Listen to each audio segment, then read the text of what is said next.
มาเสนอหัวข้อการวิจัยและการตีราคากระทบในใบดุลเดียงการเปลี่ยนแปลงของบรรดาเนื้อในใบดุลเดียงมัน4แน่นอนนอกจาก1ปีมี4กรณีดังนี้ในข้อที่1เนาะสำหรับทรัพย์สินนี้เพิ่มขึ้นสำหรับทรัพย์สินนี้เพิ่มขึ้นและทรัพย์สินอื่นลดลงคล้ายคลึงกัน2หนี้สินนี้เพิ่มขึ้นและหนี้สินอื่นลดลงคล้ายคลึงกัน3ทรัพย์สินนี้เพิ่มขึ้นและหนี้สินเพิ่มขึ้นคล้ายคลึงกันและก็4ทรัพย์สินนี้ลดลงและหนี้สินนี้ก็ลดลงคล้ายคลึงกัน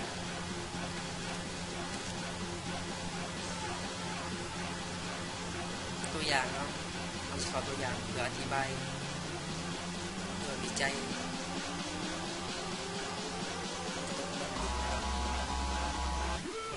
ในนั้นใบดุลเดียงในวันที่31 เดือน 12 2014นี้มีหัวหน่วยล้านกีบนี่ก็จะเป็นยอดยกมาเนาะยอดยกมาของยอดเดือนไทยปี2014เนาะเป็นยอดยกมาของปี2015สำหรับยอดยกมานี้ทรัพย์สินเราจะมีอยู่3รายการเนาะก็มีเงินสดอยู่5ล้านกีบเงินฝากธนาคารอยู่25ล้านกีบในการทรัพย์สินคงที่มีตัวนี้70ล้านกีบรวมยอดทรัพย์สินทั้งหมดของวิสาหกิจ100ล้านกีบภาคหนี้สินสำหรับภาคหนี้สินนี่จะมีรายการเดียวคือต้นทุนธุรกิจเป็น100ล้านกีบรวมยอดหนี้สินเป็น100ล้านกีบไปดุลเดียงนี้ทรัพย์สินรวมยอดกับรวมยอดหนี้สินนี่แม่นเท่ากันเนาะรวมยอดทรัพย์สินและรวมยอดหนี้สินเท่ากัน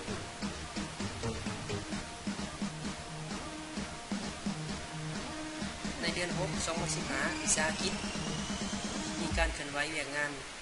ธุรกิจคือ1ได้ซื้อสินค้าก่อสร้างมูลค่า40ล้านกีบถือว่าติดหนี้2ใช้หนี้ผู้ขาย25ล้านกีบด้วยเงินฝากธนาคาร3ซื้อเครื่องอุปกรณ์ก่อสร้างมูลค่า2ล้านกีบจ่ายด้วยเงินสด4กู้ยืมธนาคารระยะสั้น10ล้านกีบเพื่อใช้หนี้ต้องส่งผู้ขายเราเรียกต้องเฮ็ดให้แม่น1วิจัยผลกระทบของแต่ละเรื่องงานเศรษฐกิจที่เกิดขึ้นสำหรับใบดุลเดียงบัญชี2สร้างใบดุลเดียงบัญชีภายหลังแต่ละเรื่องงานเศรษฐกิจเพิ่มขึ้นและตีราคาผลกระทบของแต่ละกรณีสำคัญผลกระทบแต่ละกรณีสำหรับใบดุลเดียงบัญชีเอามาวิจัยเนาะยิ่งใช้เรื่องงานเศรษฐกิจที่เกิดขึ้นพวกเราสามารถมีตารางวิจัยคือ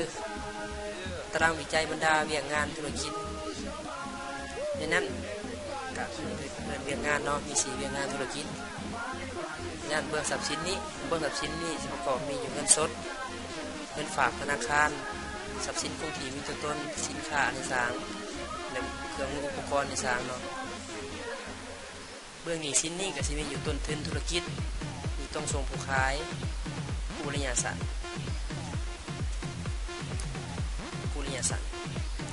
ต่อมาเนาะสำหรับในข้อที่1เพิ่นว่าในข้อที่1ที่กล่าวมาวังได้นี้เนาะว่าซื้อสินค้ามูลค่า40ล้านกีบก็ติดหนี้ผู้ขายเนาะในเวลาซื้อสินค้าก่อสร้าง40ล้านกีบจะเห็นว่าสินค้าในสร้างเพิ่มขึ้นอยู่40ล้านและก็ในหนี้สินนี่ลดตอนนี้สินนี่เพิ่มขึ้นอีก40ล้านเนาะยิ่งตามอยู่ในนิยามเพิ่นว่าเวลาทรัพย์สินนี่เพิ่มขึ้นและหนี้สินนี่ก็เพิ่มขึ้นคล้ายคือกันเนาะในนิยามที่กล่าวมาในนี้2 นั้นถอนเงินฝากธนาคารถอนเงินฝากธนาคาร25 ล้านกีบจ่ายสลากหนี้ผู้ขาย25 ล้านกีบเนาะในนั้นเห็นว่าเอาถอนเงินฝากธนาคารเฮ็ดให้เงินฝากธนาคารลดลงอยู่25เนี่ยลบ25เนาะในการนี้ต้องส่งผู้ขายนี่นี่เฮาก็ลดลงอีก25ก็อีกแต้มอยู่ในนิยามเพิ่นว่าเวลาทรัพย์สินนี้ลดลงเบื้องหนี้สินนี้ก็ลดลงคล้ายคือกันเนาะ2 3จ่ายเงินสด2 ล้านกีบเพื่อไปซื้อเครื่องมืออุปกรณ์ก่อสร้าง2 ล้านกีบก็เงินสดเฮาลง2 ล้านก็เครื่องสร้างเพิ่ม2 ล้าน2เห็นนิยามเพิ่นก็บอกว่าเวลาที่ทรัพย์สินนี้ลดลงก็เฮ็ดให้ทรัพย์สินอื่นเพิ่มขึ้นคล้ายคือกันหรือว่าทรัพย์สินนี้เพิ่มขึ้นเฮ็ดให้ทรัพย์สินนี้ลดลงคล้ายคือกันอันนี้ยามได้กล่าวว่าสำหรับข้อ4นี้สำหรับข้อ4นี่เพิ่นว่าสำหรับข้อ4เป็นกู้ยืมเงินขอกู้ยืมเงินนำธนาคาร10 ล้านกีบเพื่อใช้หนี้ผู้ขายอยู่10 ล้านกีบนั่นเห็นว่าเวลาหนี้สินนี้เพิ่มขึ้นก็เฮ็ดให้หนี้สินนั้นลดลงคล้ายคือกันเนาะส่วนยามสินยามตามนั้นบ่ว่าจะเปลี่ยนงานแบบนี้เนาะก็เพื่อเฮ็ดให้ทรัพย์สินนี้รวมเงินทรัพย์สินนี่เอาครับรวมเงินที่สินเนาะตามหลักการของไปดูเดือน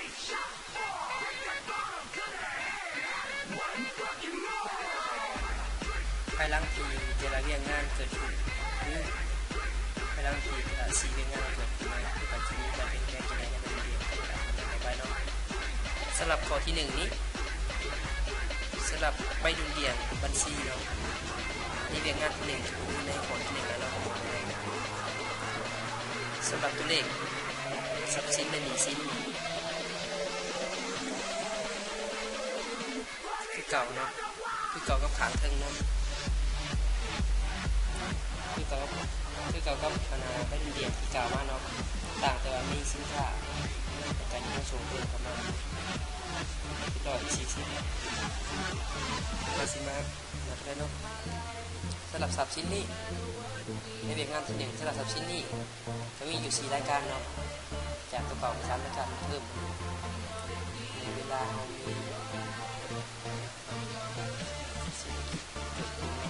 คือการซื้อราคากันทรัพย์สินนี้เพิ่มขึ้นมี14รายการคือเงินสดเอาใน5 ล้านกีบที่เก่าเนาะฝากธนาคาร2 ล้านกีบที่เก่าสินค้าที่3นี่ตัวใหม่เนาะ40 ล้านกีบประมาณ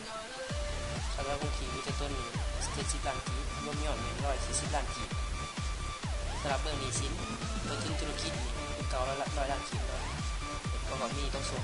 ขายเก่าไป40 ล้านกีบอยู่ในใบสรุปกับสมบัติตัวใบเดียงนี้จะมีอยู่ในการที่เกิดขึ้นจะมีอยู่บนทรัพย์สินจะมี1รายการเนาะคือว่าเวลานี้เราได้ซื้อสินค้าเนาะสินค้า40 ล้านกีบเป็นสินค้าเพิ่มขึ้นอยู่ในเรื่องทรัพย์สินใน40 ล้านกีบในนั้นสินค้าเพิ่มขึ้น40 ล้านกีบเท่ากับมินิเพิ่มขึ้น40 ล้านกีบเรื่องนี้ครับแล้วก็คือเรื่อง40 ล้านกีบรวมยอดการเป็นไว้ของทรัพย์สินนี่เป็น140 ล้านกีบของหนี้สินนี่เป็น140 ล้านกีบเลี้ยงครับเลี้ยงเป็นตัวนี้ต่อไปในเรียนงานที่2เลยนะเราในเรียนงานที่2นี้ในเรียนงานที่2นี้เห็นว่าคนจะว่าในกระทะคนว่าจ่ายเงินฝากธนาคาร25 ล้านกีบใช้หนี้ผู้ขายในนั้นในใบสมบัติของบินว่ามีเงินสดล้านกีบเก่าเนาะเป็นเงินฝากธนาคาร ไปนะสมาราค่ะเจ้าตามเรียนเป็นน้ำมันเจ้าเจสิ่งที่เปลี่ยนไปเป็นเงินฝากธนาคารลดลงจากสมาราเหลือศูนย์นั่นเข้ามาวันนี้ต้องส่งผู้ค้าอยู่เลยเรียกอยู่15 ล้านตามเอกสารธนาคารเดียวที่ในเรื่องงานที่1นี่แม่น40 ล้านเนาะแสดงว่าเฮาถอนเงินฝากธนาคาร15 ล้านมาใส่เงินผู้ค้า40 ล้านก็เลยอยู่15 ล้านก็เลยนำสับชิ้นเฮานี่เท่ากันคือเก่าเนาะ10 ล้าน10 ล้าน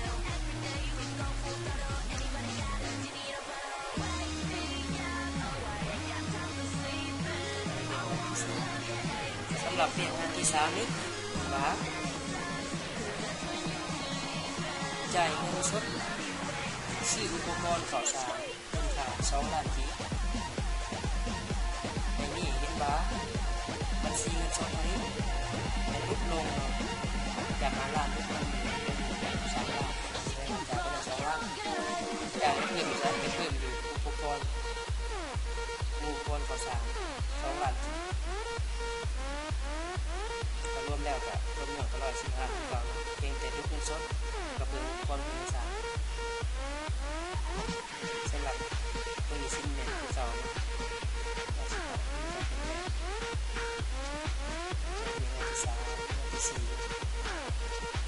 เรามีงานที่4นี้ทรัพย์สินมีเงินสดอยู่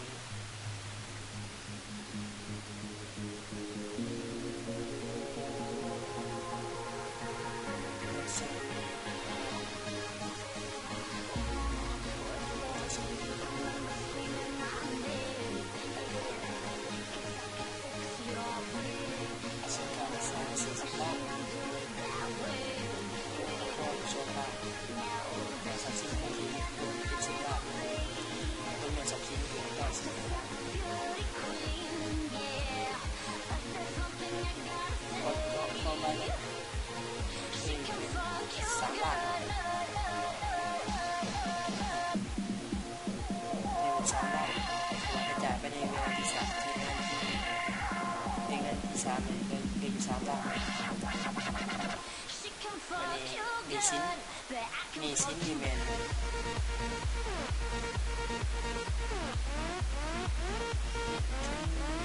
นคิดใน10 ล้านเนาะ100 ล้านนี่ต้องส่งผู้ค้าเป็น5 ล้านกู้ธนาคารเป็น30 ล้านเราสังเกตเนาะในข้อที่4นี้เป็นว่านี่ต้องส่งเอาอยู่ตวิทในเวียงงานที่3 15 ล้านนะเรื่องอะไรเรื่องว่าเขาได้ใส่ไปแล้วเขาได้ใส่ไปแล้ว10 ล้านเนาะเพราะว่าเขาได้กู้เงินธนาคารเนี่ย30 ล้านที่เขาใส่มีต้องส่งผู้ค้ามัน10 ล้านแสดงว่า15 ล้านเหลือ5 ล้าน10 ล้าน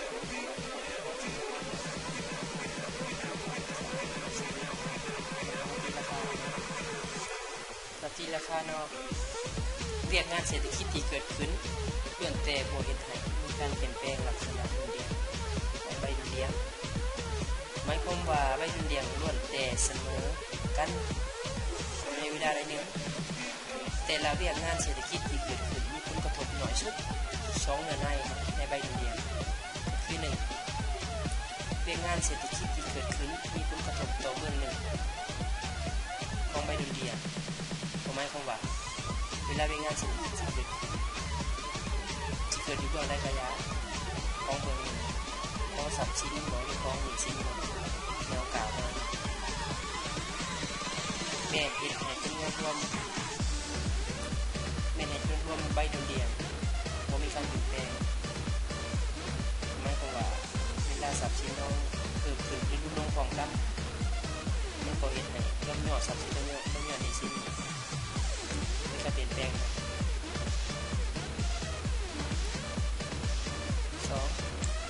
เศรษฐกิจที่เกิดขึ้นมีผลกระทบทั้ง2เบื้องของใบเดินเรียนแม่นเหตุให้จำนวนมากของใบเดินเรียนมีการเปลี่ยนแปลงสำหรับในที่2นี้ผลกระทบทั้ง2เบื้องหมายความว่าเวลามีรายการเพิ่มขึ้นหรือลดลงต้องมีสิน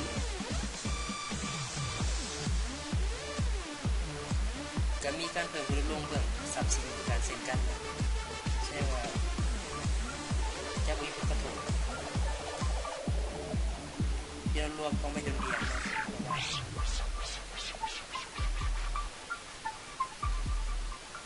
ในรวมของใบเดินเรียนมีการเปลี่ยนแปลงเพราะว่าเบื้องทรัพย์สินสิเพิ่มหรือสิลดแต่ก็เบื้องหนี้สินสิเพิ่มหรือสิลดก็เฮ็ดให้รวมยอด